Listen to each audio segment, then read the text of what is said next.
Back. Like I said, 4 months ago. Let's get started.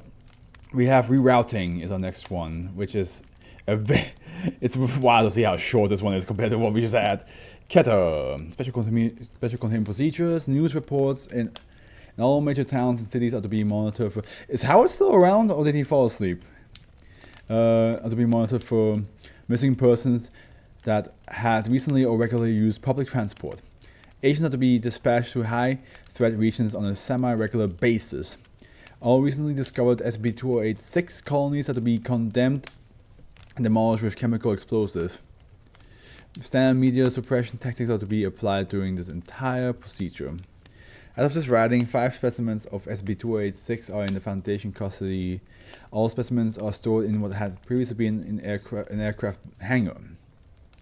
Because of the short lifespans and high production rates, the number of SCP-2086 instances in Foundation custody shifts regularly.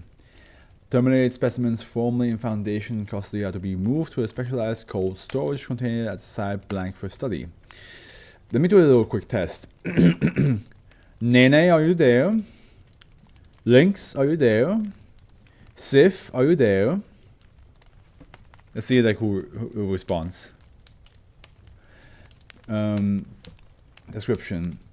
SCP-2086 is a species of arthropod and resembles the various makes, models, and brandings of public transport vehicles, typically buses.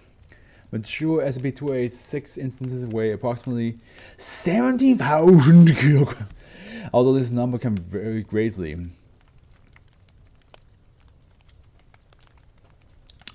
Juvenile typically weigh less than 200. That is so fucking heavy. A newborn specimen of SCP-2086 can be expected to grow to full size within 1 week. On average, SCP-2086 specimens live 12 to 15 days, with females producing up to 20 offsprings after reaching reproduction age at approximately 8 days. Mature instances of SCP-2086 do not feed, instead living off of nutrients consumed as juveniles.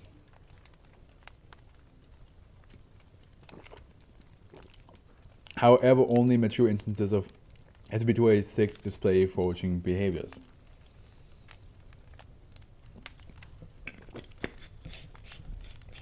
In foraging, SCP-2086 are almost indistinguishable from standard automobiles, although closer examination revealed that steel, wood, plastic, and glass to be specialized form of chitin.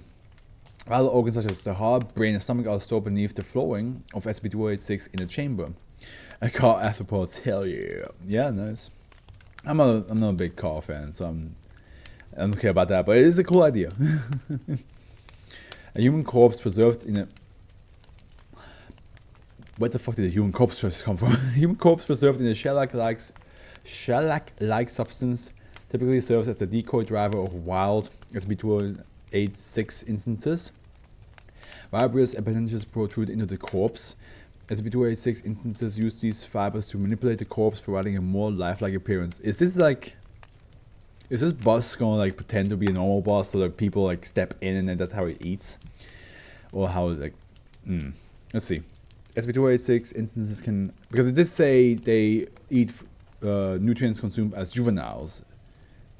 So maybe as adults they don't do that anymore. Instances can unravel their roofs into wings that are capable of lifting the entire organism in flight, which is the standard method of locomotion when not foraging. In addition, the wheels can unravel into long gray or black legs, while the headlights appear to serve as bioluminescent optical organs.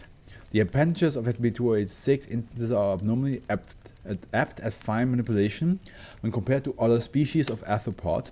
Specimens have been observed building crude shelters with the material located at the nesting grounds.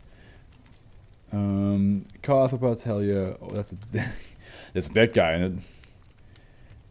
SCP-2086 typically nests in abandoned junk and scrap yards. Juvenile instances in the wild have been observed removing bus stop signposts and relocating them, typically in a route that leads back to the local colony. Accidental civilian observation of SCP-2086 instances engaging in this activity is minimized due to the significantly small size of juvenile specimens. A mature instance of SCP-2086 will drive along the route laid by the juveniles, picking up human passengers. Once a significant number of humans board an instance of SCP-2086, the organs will release a substance similar to chloroform to incapacitate its prey.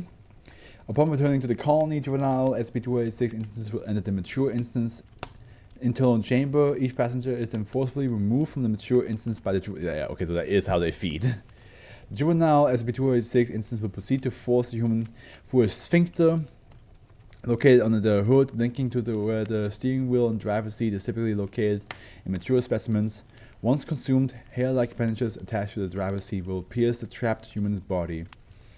These appendages serve as feeding tubes, draining blood from the prey. Once the prey has been drained of blood, the feeding tubes will begin to secrete a saline solution into the corpse. The internal compartment will then begin to fill with a shell-like substance, preserving the corpse. That's just a creepy image, being a kid waiting for your bus, and then your bus driver is a mangled corpse, and you try to run before you get eaten by a bus. I mean, from the sounds of it,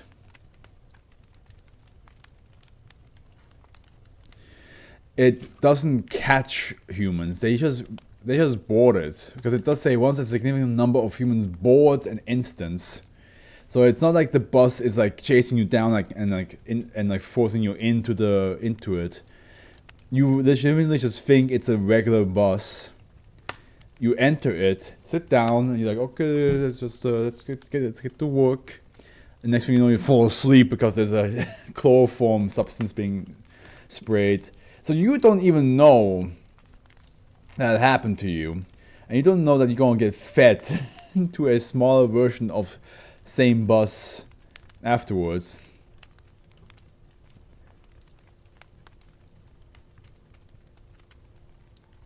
But it's still a creepy image. Like imagine like your regular day bus that you used to go somewhere.